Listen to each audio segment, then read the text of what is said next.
Alma dominates Kelvin and Homecoming in a 55-6 win where Alma just came out extremely fast. Like they put up 17 points in the first, 21 points in the second. Alma was up 38 nothing going into half. Like this Alma team not only didn't allow their big win last week against Hope to affect them, they used it as not only motivation, but they used it to get better.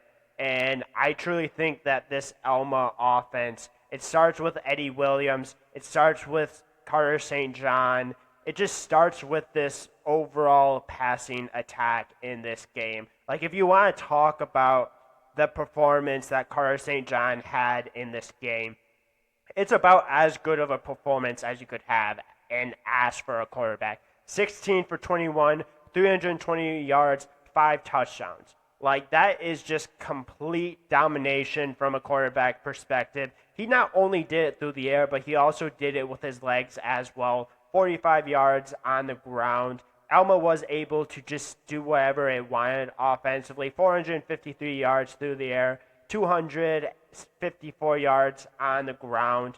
It truly was Alma from the very beginning through the end. And you just see how much talent, you just see how much production that this Alma team had.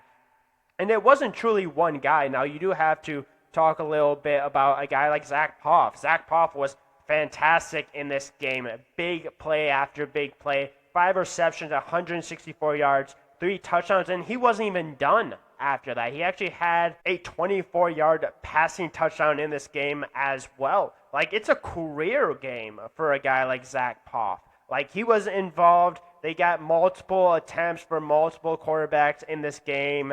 They also got multiple wide receivers involved. I believe there's at least 11, 12 wide receivers that had at least one catch in this game. TJ Seller, Miles Haggart had a really nice game, 4 receptions, 56 yards, 2 touchdowns. Eddie Williams had a reception in this game, continues to do it on the ground. Brock Miller was involved. Cooper Keene was involved. Jolie Shallow was involved. Easton Hood.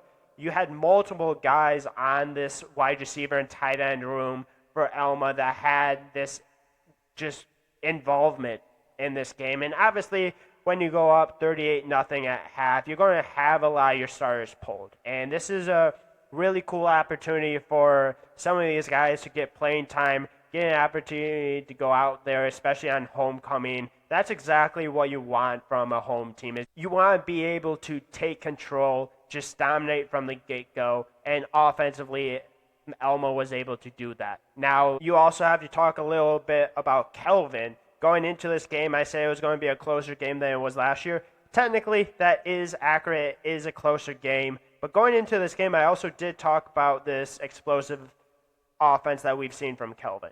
And I also talked about the importance for Kelvin to be able to run the ball in this game and how that has been their main go-to kind of offense. Like, it's kind of been Hunter Hogan. It's been kind of guys like Thomas Vaccaro getting a little bit involved in the run game. And this is the first time all year that we've seen this offense from Kelvin struggle a little bit comparatively to what they've done all year. They only had 132 yards on the ground. Hunter Hogan had 18 yards, only had 9 carries in this game. But, like, when you're so far down, it's kind of hard to fault Kelvin for that. Like, it truly was one of those games that Alma realized that it was the better team, and I think they just dominated. Like, they just showed Kelvin that, hey, you know what? We're at top of the MIAA for a reason. We're going to do what we need to do defensively. Offensively, we're going to make big plays, and that's exactly what they did. Now, Kelvin did have some good performances from guys like Jude Klunder, 5 receptions, 70 yards. Luke Mitchell-Husen, a guy that I've talked a lot about, a guy that I had going into this game to spotlight. I think Alma kind of realized that, and they only held him to 26 yards with 4 receptions. 192 yards overall for passing. Like this Kelvin offense going into this game, this was nowhere close to what they've been averaging. And I feel like that not only has to give credit to what Alma was able to do, but I also think it shows a little bit of the difference and kind of the ways Kelvin has to go. Now, I don't want to talk bad about Kelvin because I truly think Kelvin this year is dramatically improved from last year. I just feel like there's a difference between the top of the league and the middle of league right now. And you have a team in Alma, you have a team in Hope that are currently at the top of the league. I think I've argued Adrian can be right up there.